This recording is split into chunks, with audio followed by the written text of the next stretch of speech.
नमस्कार। बोधिवल्लरी की हिंदी कक्षा में आप सभी का फिर से स्वागत है। आज का पाठ है व्यवहारिक लेखन, जिसमें हम सीखेंगे कार्यसूची, कार्यवृत्त तथा परिपत्र लेखन के विषय में। मूल रूप से ये तीनों ही विषय व्यवहारिक लेखन से जुड़े हुए हैं। विभिन्न कार्यालयों एवं पत्राचारों में इनका लगातार व्यवहार किया जाता है। तो आइए न सिर्फ ये देखें कि इन्हें किस प्रकार लिखते हैं, बल्कि परीक्षा में इनसे संबंधित किस प्रकार के प्रश्न आ सकते हैं, उस पर हम विचार करते हैं।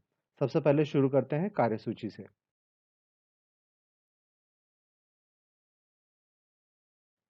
जैसा कि आप देख पा रहे हैं, कार्यसूची को अंग्रेजी में एजेंडा कहा जाता है।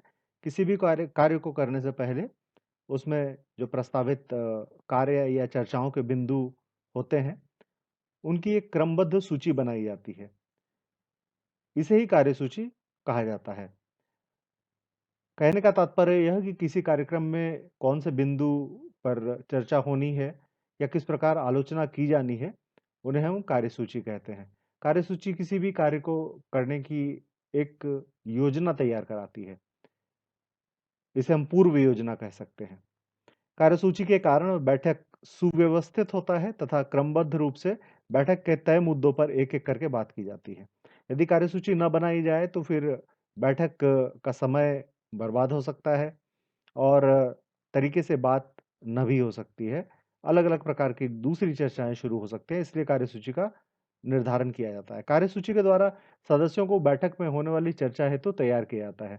कार्यसूची का विवरण चूँकि बैठक में आने वाले सभी मेहमानों को पहले से दे दिया जाता है, इसलिए वे तैयार रहते हैं कि उन्हें किसी खास बैठक में क्या चर्चा करनी है और उसके लिए जो सुझाव, परामर्श या निदान इत्यादि जो उन्हें लाने हैं या सुझाव देने हैं, वे पहले से वे तैयार कर सकें। कार्यसूची स साधारण रूप से किसी कार्यालय या कार्यक्रम से संबंधित होती है। तो आइए देखते हैं आगे कार्यसूची के कुछ रूप। कक्षा 11वीं के पाठ्यक्रम में व्यावहारिक लेखन के अंतर्गत कार्यसूची को रखा गया है और इससे जो संभावित प्रश्न आ सकते हैं उनमें से कुछ के उदाहरण यहाँ दिए गए हैं। पहला प्रश्न है, विद्यालय की साहित्य समिति की बैठक के लिए कार्यसूची बनाएं। तथा प्रश्न 2, नगर निगम की स्वच्छता समिति की बैठक के लिए एक कार्यसूची तैयार करें। जैसा मैंने कहा था, किसी विशेष बैठक के लिए ये कार्यसूची होती है, किसी कार्यक्रम के लिए कार्यसूची होती है या कार्यालय संबंधी कार्यों के लिए कार्यसूची होती है। तो ये 2 संभावित प्रश्न आपके समक्ष हैं। इसको कैसे बनाया जाएगा, उसके लिए भी एक उदाहरण आगे दिया जा रहा है, उसे देखें। प्रश्न संख्या 1 के अनुसार यहाँ सूची का संभावित प्रारूप रखा गया है। सबसे पहले कार्यसूची लिखने के समय हमें दिनांक और स्थान का विवरण देना आवश्यक है। दिनांक जैसे यहाँ लिखा गया है, दिनांक 24/11/2020 को दोपहर 3 बजे आयोजित होने वाली विद्यालय के साहित्य समिति की बैठक की कार्यसूची। अर्थात सबसे पहले आपको ये बताना है कि कार्यसूची का विषय क्या है। प्रश्न में ही आपके विषय की जानकारी आपको प्राप्त हो जाएगी। तो दिनांक यदि उसमें उल्लिखित है तो आपको वहाँ से दिनांक देना है। अन्यथा आप किसी भी दिनांक को वहाँ पर डाल सकते हैं, किसी भी समय को वहाँ पर उल्लिखित कर सकते हैं। उसके बाद आप बिंदुवार रूप से करीबन 6 या 7, 8 जो भी बिंदु आपको आवश्यक लगे उसे रख सकते हैं। यहाँ पर 6 बिंदु रखे गए हैं। किसी भी कार्यसूची में पिछली बैठकों के निर्णयों की समीक्षा आवश्यक होती है। तो सबसे पहला बिंदु मैंने यहाँ रखा है, पिछली बैठक के निर्णयों की समीक्षा तथा कार्रवाई पर चर्चा। दूसरा बिंदु रखा गया है, साहित्य समिति के सदस्यों के विस्तार संबंधी चर्चा। विद्यालय की वार्षिक पत्रिका के शीर्षक पर विचार तथा उसकी रूपरेखा। साहित्य समिति के सालाना बजट पर चर्चा। साहित्य समिति द्वारा किए गए कार्यक्रमों की रूपरेखा तथा छठा बिंदु, अध्यक्ष की अनुमति द्वारा किसी अन्य विषय पर चर्चा। यहाँ पर मैं बताना चाहूँगा कि पहला और छठा बिंदु अधिकतर सभी प्रश्नों के लिए साधारण रूप से आप व्यवहार कर सकते हैं, क्योंकि अधिकतर किसी भी कार्यक्रम को हम एक लगातार होने वाले प्रक्रम के रूप में देखते हैं। तो पिछली बैठक में जो निर्णय लिए गए उसकी समीक्षा पर विचार करना भी आवश्यक होता है। और अंत में चूँकि हमारा कार्यक्रम या बैठक एक खुला मंच होता है, उसमें सदस्य किसी भी प्रकार की बातें कर सकते हैं किसी बैठक से संबंधित विषय पर, तो अध्यक्ष की अनुमति के द्वारा दूसरे विषयों पर भी चर्चा की जा सकती है, जो यदि अध्यक्ष अनुमति देता है तो उस पर चर्चा की जा सकती है। तो ये पहला प्रारूप आपके समक्ष प्रस्तुत है।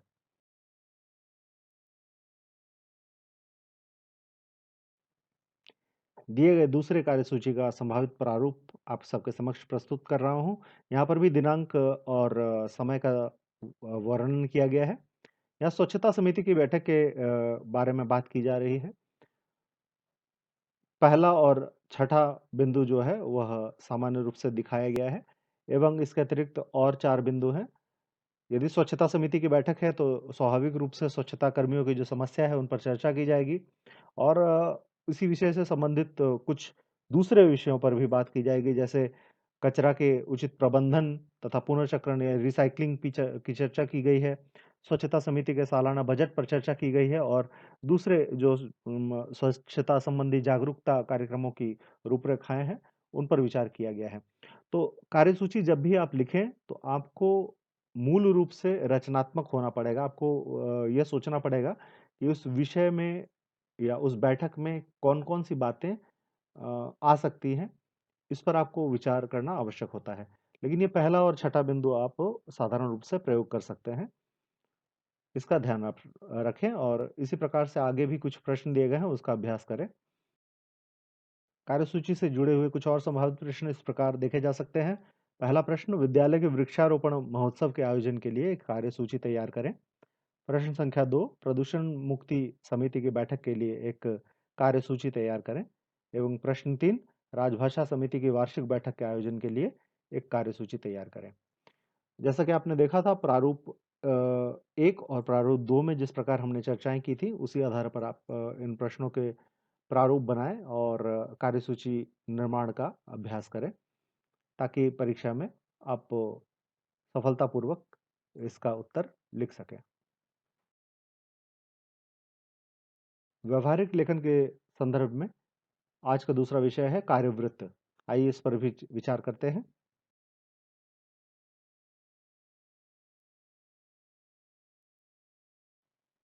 कार्यसूची जिस प्रकार किसी बैठक को शुरू करने से पहले एक मसौदा तैयार करना है, कार्यवृत्त बैठक के बाद उस कार्यक्रम में जो बिंदु चर्चित हुए या जिन पर आलोचना की गई या जिस पर विचार किया गया, उन बिंदुओं को क्रमवार रूप से लिखना है। यदि औपचारिक रूप से देखें तो किसी औपचारिक बैठक यानी ऑफिशियल बैठक का तात्कालिक यानी तुरंत तथा लिखित विवरण या सार कार्यवृत्त कहलाता है। इसे अंग्रेजी में मिनट्स कहते हैं। किसी बैठक में जिन बातों की चर्चा या विमर्श किया जाता है उन्हें लिखित रूप में संग्रहित करना आवश्यक होता है, ताकि आगे चल के उसका उपयोग किया जा सके या उसका प्रयोग किया जा सके, भविष्य में उस पर विचार किया जा सके तथा जो बातें बैठक में की गई उनकी योजनाओं की प्रगति को मापा जा सके, उसमें क्या विकास हुआ उसको देखा जा सके। कार्यवृत्त वृत्त के आधार पर ही बैठक के सदस्य किसी निश्चित कार्य या योजना से संबंधित बातों को बिंदुवार रूप से अनुपालित करने के लिए बाध्य होते हैं।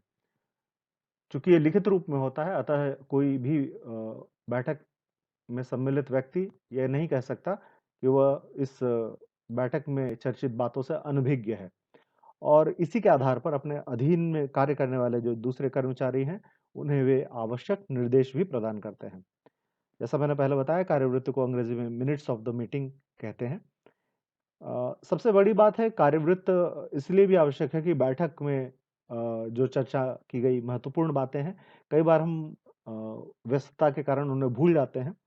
चर्चा की गई बातों को यदि हम लिखित रूप में अपने पास संग्रहित करते हैं, अपने पास रखते हैं, किसी पंजिका में, किसी रजिस्टर में, तो उन्हें याद रखने की समस्या नहीं होती और अपनी सुविधा के अनुसार बैठक की बातों को दोहराया जा सकता है, बार-बार अपने समय के अनुसार उसे देखा जा सकता है और जो भी योजना बनानी होती है या निर्देश देने होते हैं, वो हम दे सकते हैं। तो कार्यवृत्त इसलिए बहुत आवश्यक होता है। प्रश्न संख्या 1 के आधार पर यहाँ कार्यवृत्त का प्रारूप दिया जा रहा है। सबसे पहले दिनांक और समय देना आवश्यक होता है, जैसा मैंने पहले भी बताया कार्यसूची के संदर्भ में।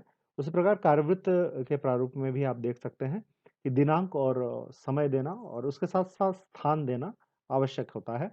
तो दिनांक 24/11/2020 को दोपहर 3 बजे विद्यालय के साहित्य समिति की बैठक श्री नरेंद्र सिंह की अध्यक्षता में पुस्तकालय में आयोजित की गई। यहाँ साफ करना आवश्यक है कि ये आवश्यक नहीं कि आपको ये बताया जाए कि ये अध्यक्षता किसने की। आप अपनी कल्पना शक्ति का प्रयोग किया कर सकते हैं और कुछ नाम इसमें डाल सकते हैं। तो जहाँ मैंने श्री नरेंद्र सिंह जी का नाम रखा है और अध्यक्षता अब स्वाभाविक रूप से किसी बैठक की कोई करते हैं, तो इसलिए यहाँ पर अध्यक्षता कौन कर रहे हैं, उनका ज़िक्र भी देना अपेक्षित है। और बैठक में जो सदस्य हैं, उनके नाम भी देने आवश्यक हैं, क्योंकि उनके हस्ताक्षर भी आगे आपको रखने पड़ेंगे। तो यहाँ पर मैंने श्री महेश कुमार और उनके पद के नाम भी उनके सामने दिए हैं। बैठक की शुरुआत में पिछली साहित्य समिति के बैठकों के सुझाव तथा विचारों की समीक्षा की गई। जैसा मैंने बताया था कि आपका जो एजेंडा था या आपका कार्यसूची थी, उसमें पहला बिंदु यही था कि विचारों पर समीक्षा की जाएगी तथा पाया गया कि समस्त प्रस्तावों को उचित प्रकार से पूरा कर लिया गया है। समिति ने यह निर्णय लिया कि अंग्रेजी के आलेखों के समावेश तथा वर्तनी संबंधी अशुद्धियों को दूर करने के लिए अंग्रेजी विभाग के प्रतिनिधि के रूप में सुश्री संध्या कुमारी का समायोजन सदस्य के रूप में किया जाए। ये बात तो उसमें आई। विद्यालय की वार्षिक पत्रिका के शीर्षकों पर विचार किया गया और निर्धारित किया गया कि इस बार की वार्षिक पत्रिका का नाम आरोह रखा जाए। तो ये जो चर्चित बिंदु हैं, उनके बारे में क्रमवार रूप से बात की जा रही है। पत्रिका के आकार तथा पृष्ठ संख्या तथा आवरण सज्जा के लिए अलग बैठक का प्रस्ताव किया गया। यह निर्णय भी लिया गया कि हिंदी समेत अनेक अन्य भाषाओं के साहित्यकारों की जयंती पर भी सांस्कृतिक समारोह तथा कार्यक्रमों का आयोजन किया जाए तथा इसके लिए रामरतन यादव जी को प्रभारी बनाया गया।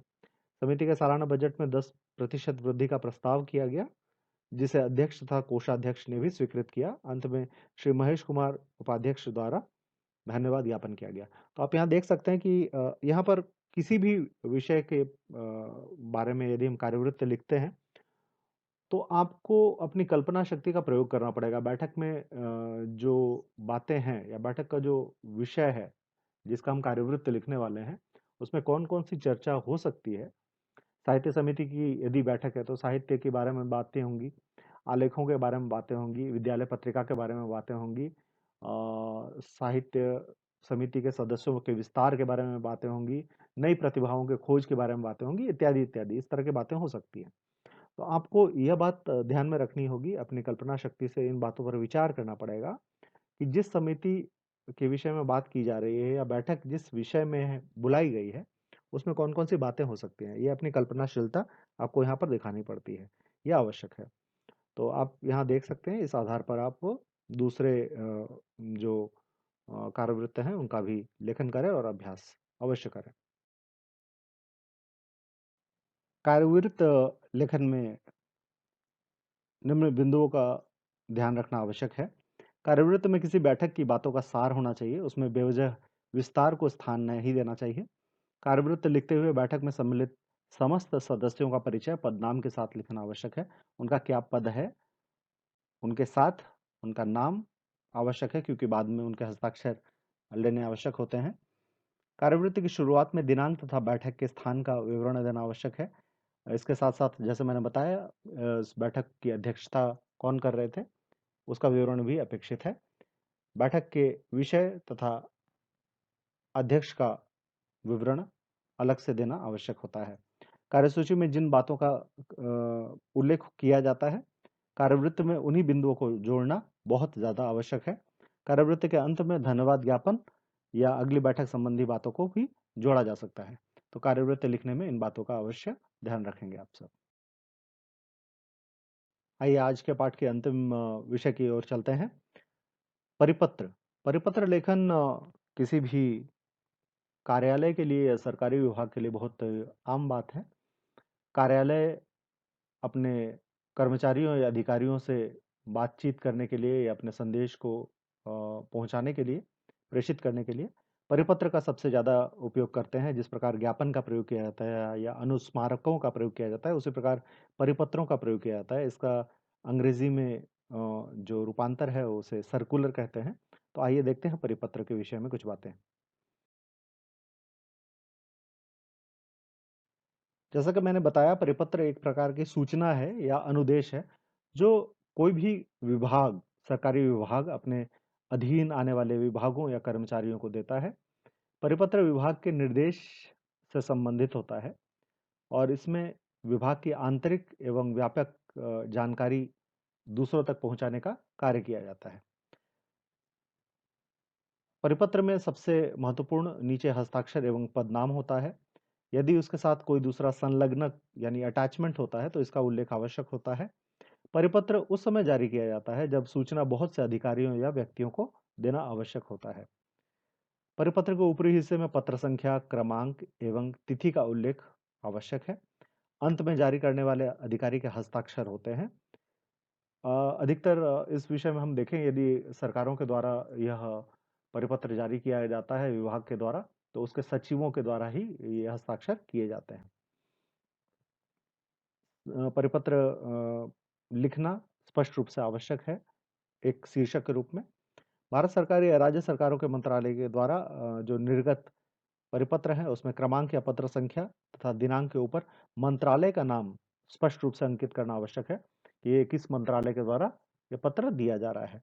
यदि शिक्षा मंत्रालय के द्वारा दिया जाता है तो शिक्षा मंत्रालय झारखंड सरकार जैसे यदि कोई पत्र निर्गत करती है परिपत्र, तो वो झारखंड सरकार रांची इस तरह करके लिखेंगे। उसके बाद फिर परिपत्र, फिर पत्रांक संख्या एवं तिथि का उल्लेख किया जाएगा। परिपत्र लेखन के लिए विषय का स्पष्ट होना आवश्यक है। इसमें बहुत ज़्यादा विस्तार की संभावना नहीं है। बहुत ही संक्षिप्त रूप से परिपत्र लिखा जाता है। अतः विषय का स्पष्ट होना बहुत ज़्यादा आवश्यक है। परिपत्र के अंत में या आरंभ में आवश्यकता अनुसार जिन कर्मचारियों या विभागों को यह पत्र भेजा जा रहा है, प्रेषित किया जा रहा है, उनका उल्लेख होता है। यदि आरंभ में इसका उल्लेख किया जाए तो प्रति लिखकर, यानी प्रति किस अधिकारी, प्रति प्रमंडलाधिकारी, प्रति अनुमंडलाधिकारी या प्रति महाप्रबंधक, इस तरह लिखा जा सकता है। और यदि अंत में कर्मचारियों या विभागों का उल्लेख किया जाए तो प्रतिलिपि यानी कॉपी टू लिखकर विभाग, मंत्रालय या कर्मचारियों का विवरण दिया जाता है। तो आइए इसके कुछ उदाहरण देखते हैं। परिपत्र को अच्छी प्रकार से समझने के लिए यहाँ दो संभावित प्रश्न दिए गए हैं। पहला प्रश्न, झारखंड सरकार के सामान्य प्रशासन विभाग द्वारा विधानसभा में कर्मचारियों के अनिवार्य निर्वाचन ड्यूटी लगाने के विषय में एक परिपत्र लिखें। एवं प्रश्न दो, भारतीय रिजर्व बैंक इंडिया के द्वारा समस्त बैंक अधिकारियों को एक परिपत्र लिखें जिसमें गृह ऋण के ब्याज पर अनिवार्य 1% अतिरिक्त छूट देने की बात कही गई हो। तो आइए देखते हैं इसका प्रारूप हम किस प्रकार लिखेंगे या परिपत्र किस प्रकार लिखा जाएगा इन प्रश्नों का। प्रश्न संख्या 1 के आधार पर आप देख पा रहे हैं परिपत्र का प्रारूप आप सबके समक्ष है। अब जब भी उत्तर लिखेंगे या परिपत्र का प्रारूप ऊपर में नहीं लिखेंगे, सामान्य प्रशासन विभाग, जैसे मैंने बताया विभाग का नाम देना आवश्यक है। तो परिपत्र का प्रारूप ऊपर में जो मैंने लिखा है प्रश्न संख्या 1, उसे आप बिल्कुल भी नहीं लिखेंगे। वे वह आपके उत्तर की समझ के लिए मैंने यहाँ लिखा है। आप सामान्य प्रशासन विभाग, झारखंड सरकार या जिस भी सरकार या विभाग के द्वारा ये पत्र निर्गत है वह लिखेंगे। उसके बाद परिपत्र लिखेंगे, उसे अंडरलाइन कर सकते हैं, उसे ज़्यादा प्रकाशित करने के लिए, ज़्यादा उस पर ध्यान आकर्षित करने के लिए। फिर पत्रांक संख्या लिखेंगे। पत्रांक संख्या जब भी लिखें तो आप कुछ खास अंकों का प्रयोग अवश्य करें ताकि उससे आपका जो पत्र है, परिपत्र है, वो वैध लगे। क्योंकि जो भी परिपत्र जारी किया जाता है उसको एक अंक अवश्य दिया जाता है, तो आप कुछ अंक उसमें अवश्य लिख दें। दिनांक देना आवश्यक है। आप दाहिने तरफ दिनांक लिखेंगे और बाएं तरफ पत्रांक संख्या लिखेंगे। उसका ध्यान मैंने प्रति का व्यवहार किया है। प्रति समस्त प्रशासनिक अधिकारी, कार्यालय प्रमुख, रांची। विषय विषय देना अत्यंत आवश्यक है। आपको विषय देना बिल्कुल आवश्यक है। जो प्रश्न आपके परीक्षा में आएंगे वही आपके विषय होंगे। तो यहाँ पर विषय का उल्लेख किया जाएगा। फिर आप देख सकते हैं कि ये एक अन्य पुरुष की भाषा में लिखा जाता है। मैंने मैं, तुम इस तरह के प्रयोग नहीं किए जाते हैं। अन्य पुरुष में लिखा गया निर्देशित किया जाता है कि विधानसभा निर्वाचन 2020 के संदर्भ में किसी भी प्रकार का अवकाश नहीं दिया जाएगा तथा आचार संहिता का कड़ाई से पालन किया जाएगा। केवल स्वास्थ्य कारणों से ही कर्मचारियों को निर्वाचन कार्य से राहत तभी दी जाएगी जब निर्धारित तिथियों पर वे मेडिकल बोर्ड द्वारा निर्वाचन कार्य की असमर्थता सिद्ध कर पाएंगे। इसके अतिरिक्त किसी भी प्रकार के आवेदन पर विचार नहीं किया जाएगा। हस्ताक्षर क ख ग मुख्य सचिव। यहाँ जैसे कि आपने देखा कि यहाँ पर जो पत्र लिखा गया ये सचिव के द्वारा लिखा गया क्योंकि ये सरकार के द्वारा लिखा गया है। तो अधिकतर जो सरकारी पत्र होते हैं सरकार के विभाग के, वे सचिवों के द्वारा हस्ताक्षरित किए जाते हैं। तो यहाँ पर पदनाम देना आवश्यक होता है। आप किसी का नाम भी लिख सकते हैं, लेकिन क ख ग लिखना ज़्यादा अपेक्षित माना जाता है।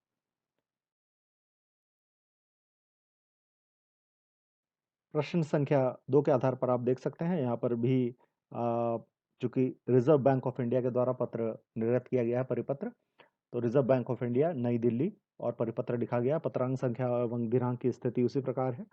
क्रमशः बाएं और दाएं तरफ विषय लिखा गया है और विषय के विषय में थोड़े से अ, खास संक्षिप्त रूप से बात लिखी गई है। हस्ताक्षर का गवर्नर, क्योंकि रिजर्व बैंक ऑफ इंडिया के जो हस्ताक्षरकर्ता होते हैं वो गवर्नर होते हैं, अधिकारी गवर्नर होते हैं। और ऊपर में प्रति लिखने के स्थान पर यहाँ पर प्रतिलिपि दी गई है। सचिव वित्त मंत्रालय एवं बैंक प्रमुख पालक अधिकारी एवं प्रबंध संचालकों को ये पत्र प्रेषित किया गया है।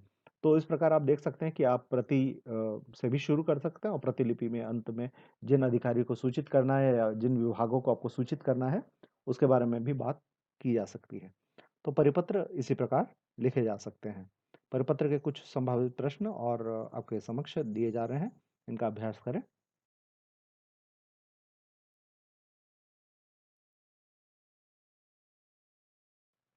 आइए अंत में परिपत्र लेखन के कुछ मुख्य बिंदुओं पर विचार करें। परिपत्र लेखन में सबसे पहले मंत्रालय या विभाग का नाम लिखना आवश्यक है। इसके ठीक नीचे परिपत्र लिखना आवश्यक है। उसके बाद पत्रांक संख्या जैसे मैंने बताया बाईं ओर लिखना आवश्यक है और दाईं ओर दिनांक का वर्णन होना चाहिए। इसके बाद संक्षिप्त रूप से विषय का वर्णन आवश्यक है। परिपत्र हमेशा अन्य पुरुष की शैली में लिखा जाता है। जैसे मैंने बताया, मैं या तुम का प्रयोग नहीं किया जाता। मैं, हम जैसे प्रयोग यहाँ वर्जित है। परिपत्र की भाषा बिल्कुल औपचारिक एवं संक्षिप्त होनी चाहिए, इसलिए इसमें विस्तार की बिल्कुल आवश्यकता नहीं है। किसी भी हाल में आप अपने परिपत्र को 1 पृष्ठ से अधिक विस्तार न दें। जिस या जिन अधिकारियों को परिपत्र के विषय में सूचना देनी होती है, उनका उल्लेख परिपत्र आरंभ में प्रति लगाकर किया जा सकता है और यदि अंत में हो तो प्रतिलिपि लिखकर उसके उनके पद का उल्लेख किया जा सकता है।